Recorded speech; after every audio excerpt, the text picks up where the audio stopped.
అందరికీ నమస్కారం. ఈరోజు కథ నిన్ను కోరి పార్ట్ 7 రచించిన వారు నళిని గారు. ఇక కథలోకి వెళ్తే అందరూ కలిసి ఇంటికి వెళ్ళిపోతారు. కాసేపటి తర్వాత సిరి నీ బ్యాగ్ ప్యాక్ చేసుకో, ఈవినింగ్ మనం బయలుదేరుతున్నాం అని చెప్తారు సుశీల. ఆ మాట విని అందరూ అప్పుడే బయలుదేరడం ఏంటి, ఇంకో 2 రోజులు ఉండండి అంటారు. కుదరదు, ఇప్పటికే చాలా రోజులైపోయింది, ఆయనకి ఇబ్బందిగా ఉంటుంది. పైగా సిరికి కూడా కాలేజ్ ఉంది కదా. సరే అమ్మా, ఈసారి అందరూ రండి, బావగారిని కూడా తీసుకురండి అన్నాడు సుశీల వాళ్ళ అన్నయ్య. సాయంత్రం ముగ్గురు బయలుదేరారు. ఇప్పుడెందుకు, రేపు ఉదయం బయలుదేరొచ్చుగా. లేదు బాబాయ్, ఇప్పుడు బయలుదేరితే రాత్రికి ఇంటికి వెళ్ళిపోవచ్చు అన్నాడు వంశీ. చాలా థ్యాంక్స్ వంశీ, చాలా హెల్ప్ చేశావు. నువ్వు లేకపోతే ఒక్కడినే అన్ని పనులు చూసుకోలేక ఇబ్బంది పడేవాణ్ణి. నేను చెప్పకుండానే అన్ని పనుల్లో సాయం చేశావు. ఇన్నాళ్ళు నాకు కొడుకు లేడు అని ఎప్పుడూ బాధపడలేదు.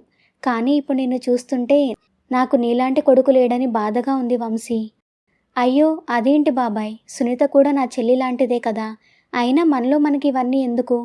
ఇవన్నీ చూసి నేను బావని తప్పుగా అర్థం చేసుకున్నా. మా బావ ఎంత మంచోడు అనుకుంటూ మురిసిపోయింది సిరి. అందరికీ బాయ్ చెప్పి బయలుదేరారు. వాళ్ళు వెళ్ళిపోయాక సుశీల వాళ్ళ అమ్మ కళ్ళనీళ్లు పెట్టుకుంటూ మళ్ళీ ఎప్పటికి వస్తుందో అని బాధపడుతుంటారు. బాగా అలసిపోయి ఉండడంతో వెనక సీట్లో ఉన్న సుశీల నిద్రపోతుంది. సిరి మాత్రం సునీత చెప్పిన మాటలు గుర్తొచ్చి ఆలోచిస్తూ వంశీని గమనిస్తూ ఉంటుంది. ఇంటికి వెళ్ళాక ఎలాగైనా బావకి నా మనసులో మాట చెప్పే ప్రయత్నాలు మొదలు పెట్టాలి అని అనుకుంటూ ఉండగా ఇంతలో వంశీ సిరి తన్నే చూస్తూ ఉండడం గమనించి సిరి వంక చూశాడు. అయినా సిరి అలాగే చూస్తూ ఉండడంతో ఏంటి అలా చూస్తున్నావు అన్నాడు వంశీ. ఏమీ లేదు, బోర్ కొడుతుంది అని ఎఫ్ఎం ఆన్ చేస్తుంది. నేను చూస్తుంటే తెలుస్తుంది కానీ నా మనసులో మాట మాత్రం తెలియడం లేదు.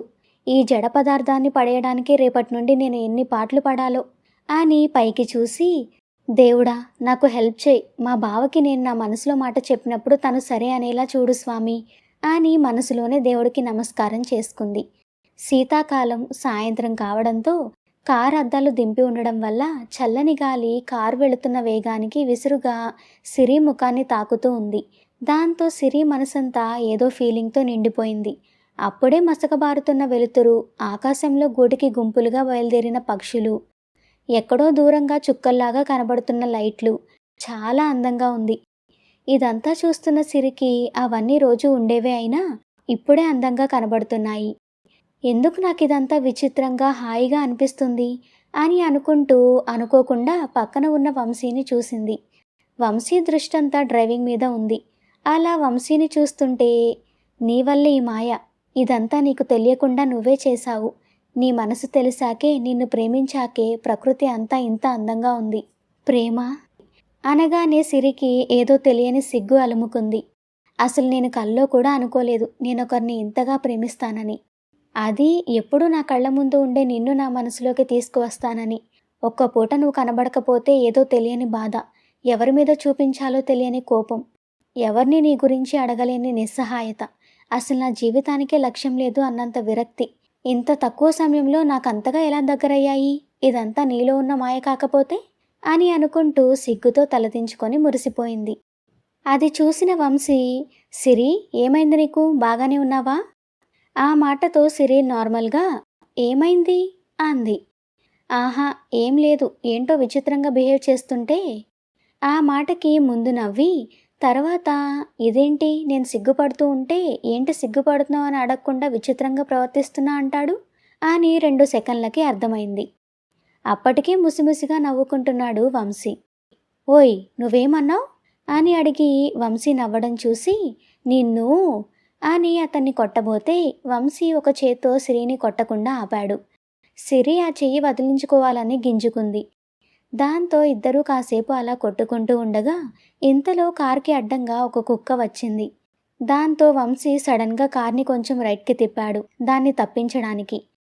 అప్పటికి వంశీని కొట్టబోయి అటు కొంచెం ముందుకి వంగిన సిరి వంశీ సడన్గా కార్ని అటు పక్కకి తిప్పేసరికి విసురుగా వెళ్ళి పక్క నుండి వంశీని గుద్దుకుంది. దాంతో సిరి పెదవులు వంశీ మెడని తాకాయి. అనుకోని ఆ సంఘటనకి సిరికి ఒంట్లో నరాలన్నీ జివ్వుమన్నాయి. దాంతో ఒక్క సెకండ్ అలాగే ఉండి తర్వాత కంగారుగా వెనక్కి జరిగి సర్దుకొని కూర్చుంది. కార్ని సడన్గా పక్కకి తిప్పేసరికి ఆ కుదుపుకి సుశీలకి మెలకు వచ్చి ఏమైంది అని అడిగింది వంశీని. ఏం లేదత్తయ్య, కుక్క అడ్డం వచ్చింది. అందుకే కార్ పక్కకి తిప్పాల్సి వచ్చింది. నువ్వేం కంగారు పడకుండా పడుకో. "ఉమ్" అని మళ్ళీ కళ్ళు మూసుకుంది. సిరికి కాళ్ళు చేతులు సన్నగా వణుకుతున్నాయి. జరిగిన దానికి సిగ్గుపడుతూ తల ఎత్తి వంశీని చూడలేక పక్కకి చూస్తూ ఉంది సిరి. ఎంతసేపైనా ఇటు తిరగకపోవడంతో "ఓ హలో మేడం, ఏమైంది అలా సైలెంట్గా అటెటో చూస్తూ కూర్చున్నావు?" "ఏం లేదు" అంది చిన్నగా. తన గొంతు తనకే ఆశ్చర్యంగా ఉంది. ఎంత ట్రై చేసినా మాట పెద్దగా రావడం లేదు. "ఏంటే, ఆకలిగా ఉందా?"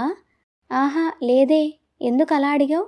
"హా" నీరసంగా మాట్లాడుతుంటే అందుకు. చిన్నగా నవ్వి ఊరుకుంది సిరి. వంశీ ఫోన్ తీసి ఇంటికి ఫోన్ చేశాడు. పని మనిషి లక్ష్మి తీసి హలో అంది. "హా, నేను వంశీని మాట్లాడుతున్నా. మేమింటికి వస్తున్నాం, 2 గంటలు పట్టొచ్చు" అని. "మావయ్య ఉన్నారా?"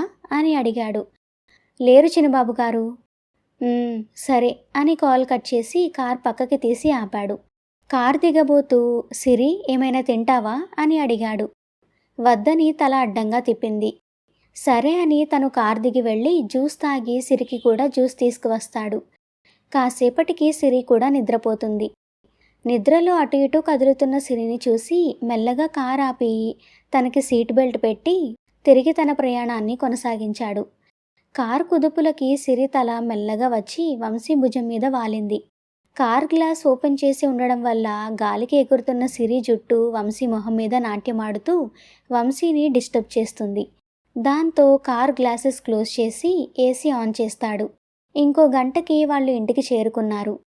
కార్ ఆపి సిరిని లేపుతుంటే సుశీలకి మెలకు వచ్చి తాను కూడా లేస్తుంది. కారు వచ్చిన శబ్దం విని ఇంట్లో పనివాళ్ళు వచ్చి లగేజ్ అంతా ఇంట్లో పెడతారు. ముగ్గురు ఎవరి గదిలోకి వాళ్ళు ఫ్రెష్ అవ్వడానికి వెళ్ళిపోతారు. వాళ్ళు ఫ్రెష్ అయి వచ్చేసరికి వెంకట్రామయ్య కూడా వస్తారు. అందరూ కలిసి భోజనం చేస్తూ వెంకట్రామయ్యకి పెళ్లి కబుర్లన్నీ చెప్తారు. అందరూ మాట్లాడుకుంటూ ఉండగానే భోజనం ముగించి గుడ్ నైట్ అని చెప్పి తన రూమ్కి వెళ్ళిపోతాడు వంశీ. "వంశీకి ఏమైంది అలా ఉన్నాడు?" అన్నాడు వెంకట్రామయ్య. వెళ్ళిన దగ్గర నుండి పెళ్లి పనుల్లో బిజీగా ఉన్నాడు. పైగా సరిగా నిద్ర కూడా లేదు. అందుకే అలసిపోయి ఉంటాడులేండి అంది సుశీల. వంశీ వెళ్ళిపోవడంతో సిరి కూడా గబగబా తినేసి తన రూమ్కి వెళ్ళిపోతుంది. రూమ్లోకి వెళ్ళి వంశీ గురించి ఆలోచిస్తూ ఏంటి బావ ఎందుకు వెళ్ళిపోయాడు? అమ్మ చెప్పినట్టు చిన్న చిన్న విషయాలకు అలసిపోయే టైప్ కాదే. ఏమైంది? పోనీ ఒకసారి బావ రూమ్కి వెళ్ళి చూస్తే? అమ్మో, చూస్తే చంపేస్తాడేమో. అయినా చూసేలా వెళ్తామా ఏంటి? మన రూట్లు మనకి ఉంటాయి అని మెల్లగా వంశీ రూమ్ దగ్గరకు వెళ్ళింది. డోర్ ఓపెన్ చేద్దామని చూస్తే అది లాక్ చేసి ఉంది. దాంతో ఈయనగారు అప్పుడే తలుపు బిగించుకున్నాడు అని ఇంతలో ఏదో గుర్తొచ్చినట్టు "హా, అంటే నిజంగానే ఏదో ఉంది" అని అటు ఇటు చూసి కిటికీ దగ్గరకు వెళ్ళి లోపలికి చూసింది. అక్కడ వంశీ సీరియస్గా ఏదో రాస్తూ కనబడ్డాడు. ఏంటది? ఇంతలా పని కట్టుకొని ఏం రాస్తున్నాడు అని చూస్తూ ఉండగా ఇంతలో వంశీ చైర్కి వెనక్కి వాలి 2 నిమిషాలు కళ్ళు మూసుకొని తర్వాత తల పక్కకి తిప్పి చూశాడు. దాంతో సిరి కంగారు పడి వంశీ చూశాడేమో అని గబగబా పరిగెత్తుకుంటూ తన రూంలోకి వెళ్ళి డోర్ వేసుకొని పడుకుంది. అంతకుముందు 2 రోజుల నుండి సరిగ్గా నిద్రలేకపోవడంతో వంశీ కూడా ఇంక రాయడం ఆపేసి వెళ్ళి పడుకున్నాడు. తెల్లారి యథావిధిగా లేచి కాలేజ్కి రెడీ అయ్యారు ఇద్దరు. సిరి టిఫిన్ చేసింది. వంశీ బ్రెడ్ తిని జ్యూస్ తాగాడు. ఇద్దరూ బయలుదేరి కాలేజ్కి వెళ్లారు. దారిలో ఎవరూ మాట్లాడలేదు. సిరి ఏమో బావ రాత్రి ఏం రాశాడు అని ఆలోచిస్తూ కాసేపటికి హా, ఏం రాస్తాడు, ఇన్ని రోజులు ఇంట్లో లేడుగా, ఏం లెక్కలు రాశాడు, అంతకుమించి ఈయనగారు దేనికి ఇంపార్టెన్స్ ఇస్తాడు, ఇంకోటేదైనా ఆశించలేం కూడా అని ఆలోచనలో ఉండగానే కాలేజ్కి వచ్చేశారు. సిరి దిగి పక్కకి నించుంది. వంశీ కూడా దిగి గాగుల్స్ తీసి వెళ్ళబోతూ ఇంకా అక్కడే నించున్న సిరిని చూసి ఇంకా ఇక్కడేంటి, వెళ్ళు అనడంతో హా అని వెళుతూ అబ్బా, వీడిని చూస్తే ఏమైనా అరిగిపోతాడా అని చిన్నగా నవ్వుకుంటూ వెళ్ళిపోయింది. అలా క్లాస్ రూమ్లోకి వెళ్ళగానే గీత హాయ్ సిరి, ఏంటే సడన్గా లీవ్ పెట్టి ఎక్కడికి వెళ్ళావు అని అడిగింది. మా మామయ్య వాళ్ళ అమ్మాయి పెళ్ళి, అందుకే వెళ్ళాం. ఓ సరేదా, కూర్చో అంది. ఇంకేంటి, నేను లేనప్పుడు క్లాసెస్ ఏం జరిగాయి అని వాళ్ళు మిగతా వాటి గురించి మాట్లాడుకుంటూ ఉండగా ఇంతలో లెక్చరర్ రావడంతో క్లాస్ మొదలైంది. బ్రేక్ టైంలో బయట కూర్చున్నారు వంశీ ఇంకా వాళ్ళ ఫ్రెండ్స్ ఏదో సరదాగా కబుర్లు చెప్పుకుంటూ. వాళ్ళకి కొంచెం దూరంలో కొంతమంది అమ్మాయిలు నించొని, హే, ఈరోజు వంశీ వచ్చాడే అంది ఒక అమ్మాయి. అవునా, ఎక్కడే అని అందరూ వాళ్ళకి కొంచెం దూరంలో ఉన్న వంశీని చూశారు. అబ్బా, ఎంత అందంగా ఉంటాడే వంశీ అని ఒక అమ్మాయి అంది. అతని స్టైల్ చూడండి అని ఒక అమ్మాయి. అతను కళ్ళ ముందు ఉంటే చాలు లోకమంతా మర్చిపోవచ్చు అని ఇంకో అమ్మాయి. ఇలా వంశీని చూసి ఎవరికి వాళ్ళే వాళ్ళ మనసులో మాటని బయట పెట్టుకుంటున్నారు. అంతలోనే ఏదో నిరాశ. ఎందుకే, మనం ఎంత ట్రై చేసినా మన వైపు కన్నెత్తి కూడా చూడ్డు, ఎందుకు వృధా ప్రయాస అంది ఒక అమ్మాయి. అదే నీ వంశీలో ఉండే టాలెంట్, తను మన వైపు చూడకుండానే మనల్ని తన వైపు తిప్పుకుంటాడు అంది వేరే అమ్మాయి. కానీ ఒక్కసారి మనల్ని చూస్తే అంతకంటే ఏం కావాలే, కానీ చూడ్డు, పొగరు అని ఇంకో అమ్మాయి అంది. ఆ పొగరే వంశీకి అందం అంది వేరే అమ్మాయి. దానికే మన కాలేజీలో సగం మంది అమ్మాయిలు పడిపోయారు, కానీ ఎవరికీ చెప్పే ధైర్యం లేదు. అయినా చెప్పినా ఒప్పుకుంటాడని ఆశ లేదు. ఎలా ఉంటుంది, ఎప్పుడైనా ఎవరినైనా చూశాడా, మాట్లాడా? ఇలా వాళ్ళు మాట్లాడుకుంటూ ఉంటే వాళ్ళ వెనక నించున్న సిరి వీళ్ళ మాటలు వింది. దాంతో సిరికి కొంచెం హ్యాపీగా, కొంచెం జెలసీగా ఉంది. హ్యాపీ ఎందుకంటే మా బావ ఎవరికీ పడనందుకు, జెలసీ ఎందుకంటే తన కోసం ఇంతమంది అమ్మాయిలు పడి చేస్తున్నారు అని. అలాగే కొంచెం భయం కూడా ఉంది, ఎందుకంటే ఇప్పటి అమ్మాయిల్ని నమ్మడానికి లేకుండా పోయింది. ఎవరైనా అడ్వాన్స్ అయిపోతారేమో అని అనుకుంటూ క్లాస్ రూమ్లోకి వెళ్తుంది. పెండింగ్ వర్క్ చేద్దామని బుక్ కోసం డెస్క్ ఓపెన్ చేయగానే ఆకర్షణీయమైన ఒక లెటర్ కనిపిస్తుంది. చుట్టూ చూసి, వీడప్పుడే మొదలుపెట్టాడా, ఎవడ్రా బాబు వీడు అంటూ లెటర్ ఓపెన్ చేస్తుంది. నా మనసు నీకు దగ్గరగా ఉన్నా నువ్వు నాకు దూరంగా ఉన్నావని, నువ్వెక్కడ ఉన్నావని వెతికే నా కళ్ళకు నువ్వు నా మనసులోనే ఉంటావని ఎలా చెప్పను? నేను పంపించిన శారీ కట్టుకోవేమో అనుకున్నాను, కానీ నేను ఆ చీరలో చూసేసరికి రెప్ప వేయడం కూడా మర్చిపోయి చుట్టూ ఏం జరుగుతుందో కూడా గమనించకుండా నిన్ను చూస్తూ అలాగే ఉండిపోయాను. నువ్వు అలా రెడీ అయి వస్తుంటే నువ్వు వేరే పెళ్ళికి వెళ్తున్నట్టు కాదు, జరగబోయే మన పెళ్ళికి నా కోసమే వస్తున్నట్టు అనిపించింది. కానీ చిన్న కరెక్షనా, ఏంటది అని మళ్ళీ చదవడం మొదలుపెట్టింది సిరి. ఏంటా అని ఎక్కువగా ఆలోచించకు. నేను పంపిన కాటుకని చెవి వెనక కాకుండా బుగ్గ మీద పెట్టినట్టయితే నా ఆలోచనకు ప్రాణం పోసినట్టు ఉండేది. ఇట్స్ ఓకే, ఆ టైం కోసం ఎదురు చూస్తూ ఉంటా. బాయ్. హా అన్నట్టు నేనసలు ఆ కాటుకని ఎక్కడ పెట్టుకోవాలి అనుకున్నానో తెలుసా? ఎక్కడ పెట్టుకోవాలనుకున్నాడు అనుకుంది సిరి వింతగా కనుబొమ్మలని ఎగరేవేసి. నువ్వు కోపడనంటే చెప్తాను. హా, కోపడి మాత్రం ఏం ప్రయోజనం, తిట్టడానికి నువ్వు లేవుగా ఇక్కడ, చెప్పు అనుకుంది మనసులో. సరే చెప్తాను, నీ సన్నని నడుము మీద. హా, ఎంత ధైర్యం వీడికి అనుకుంది సిరి కోపంగా. ఏంటి వీడు ఇంత దూరం వెళ్తున్నాడని అనుకోకు, నీకోసం ఎంత దూరమైనా వెళ్తాను. అయినా నీకు కోపం వస్తే సారీ. Okay bye. ఇంతలో క్లాస్ స్టార్ట్ అవుతుంది. ఇంకా ఆలోచనలు కట్టిపెట్టి క్లాస్ వినడంలో నిమగ్నమవుతుంది. ఆ రోజు క్లాసెస్ అన్నీ కంప్లీట్ అవ్వడంతో లెటర్ గురించి ఆలోచిస్తూ బయటకు వస్తుంది.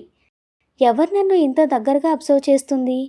పెళ్లిలో కూడా నన్ను అంత దగ్గరగా చూసినట్టు చెప్తున్నారు అంటే నన్ను ఫాలో అవుతున్నారా?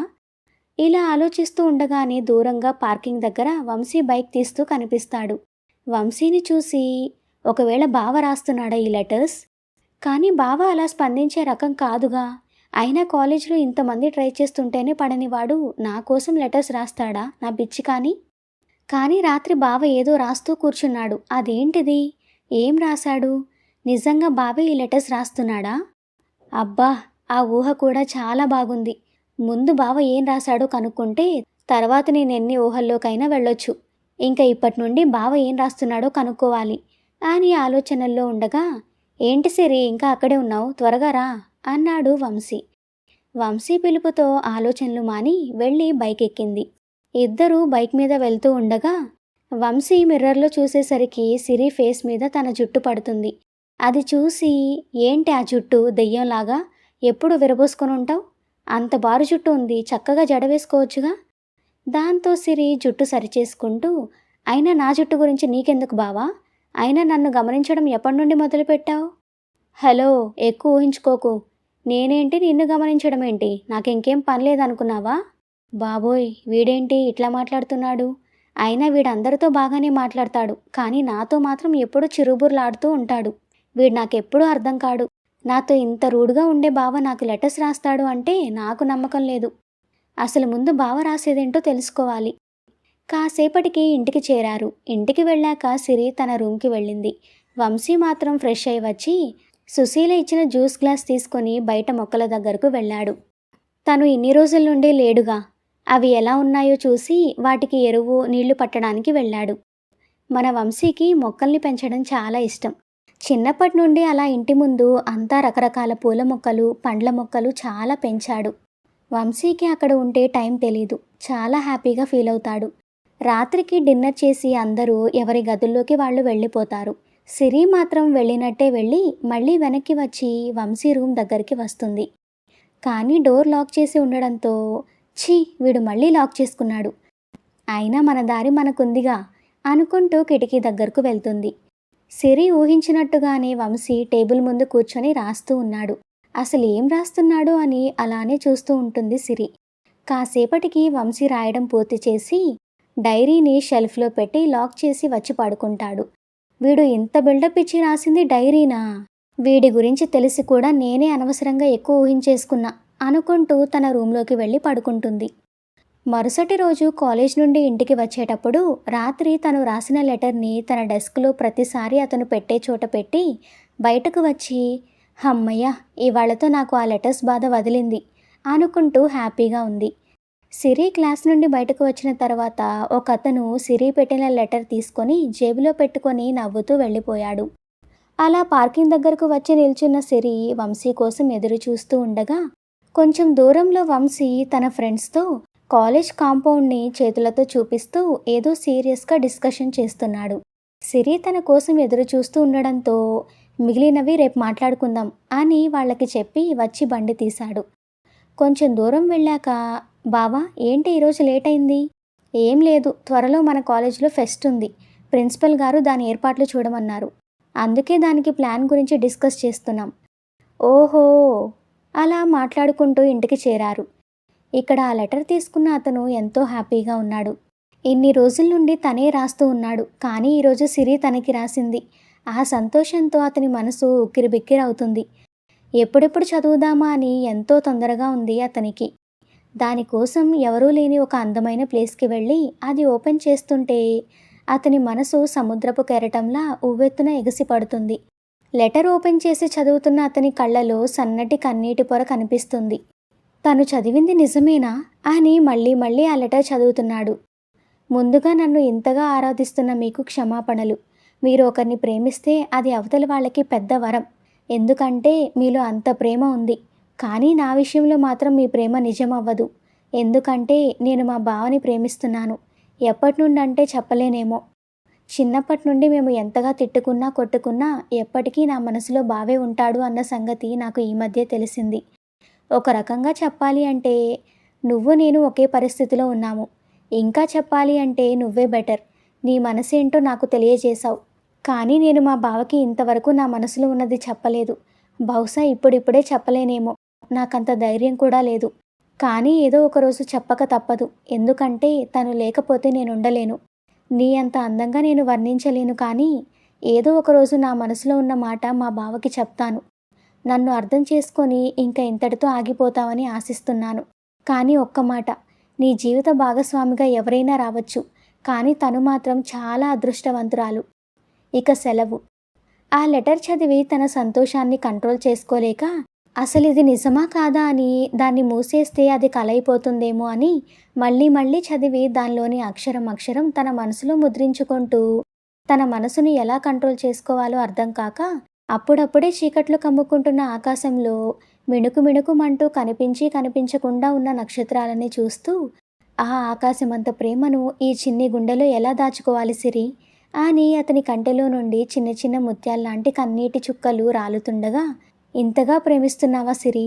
అయినా నిన్నెలా వదులుకుంటాననుకుంటున్నావు? నీకు తెలియదేమో, మన ఇద్దరి శరీరాలు వేరైనా ప్రాణం మాత్రం ఒకటే. నువ్వు లేకపోతే నేను లేను, అలాగే నేను లేకపోతే నువ్వు కూడా లేవు సిరి. ఈ మాట నీ నోటితోనే చెప్పిస్తాను. రేపటి నుండి నీకు కొత్త కొత్త అనుభవాలు ఎదురవుతాయి. చూస్తూ ఉండు నేనేం చేస్తాను. మరి ముందు ముందు అతను ఏం చేయబోతున్నాడు? ఇంతకీ అతను ఎవరై ఉంటారు? కామెంట్ చేయండి. నెక్స్ట్ పార్ట్ కావాలి అంటే వీడియోని తప్పకుండా లైక్ చేయండి. Thank you for listening.